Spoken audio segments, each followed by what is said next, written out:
before I could do that or any other diminished scale stuff, all I knew was that you made this easy to make chord symmetrical. That's a diminished 7. And you could move it up 3 frets every time. And a kind of nice tense sound.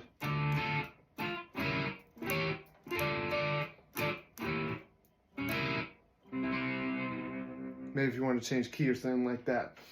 I didn't know about the arpeggios really. I played a little bit on piano. I learned you could do a 3-note arpeggio this way. And of course you could move it up 3 frets every time. You could also do a 4-note one.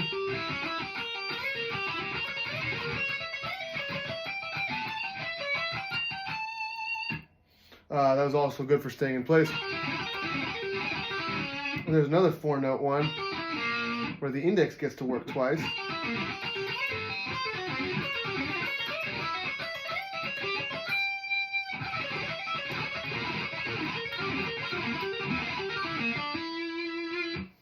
So I really liked that one too. There's a connection. This 4-note one has a 3-note one on the B and G strings.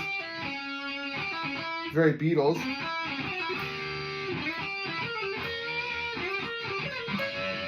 All that business. Oh, you could always just do the 2 notes like so. Something like that. And then I started to try to take those arpeggios across all the strings.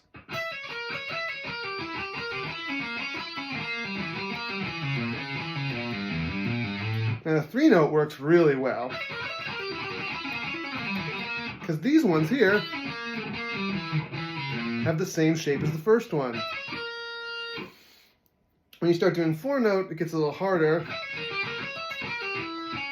You can do this one, which is a lot like the top string version of the 4. Pinky's doing both notes. Now it gets a little harder here.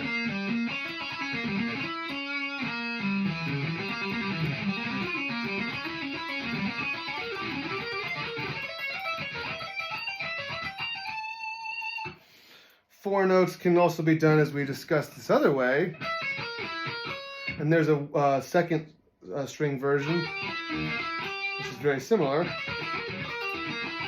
But then that also gets tough here, having to use the middle finger. I'm not really good at those. You could try to take these and do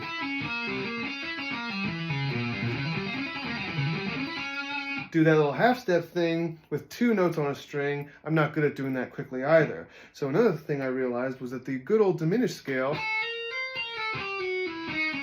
has these little sliding half steps that are basically connected to every single note. You know, every note has either a half step up or a whole step down. Which means that all these licks you could put half steps in. The 3-note one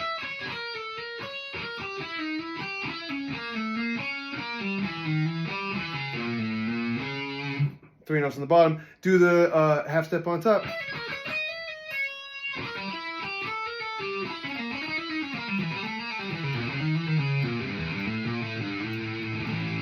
And you start to get really cool combinations.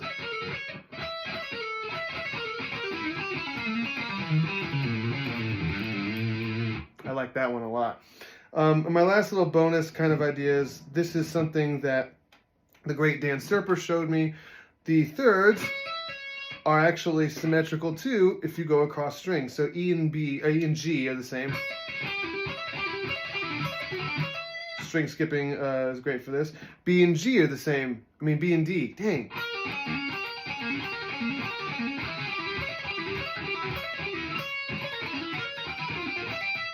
It's kind of hard for me to string skip like that, but it's really good for tapping too.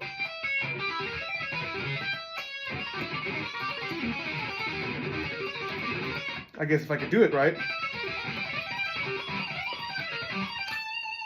That's a nice one. So basically, it's all about symmetry. But if you want to move to the lower frets and strings and do these diminished things, it's good to incorporate some half steps, because doing the full-on pattern can be tiring if you're trying to do four-note voicings. 3 notes, however, all day.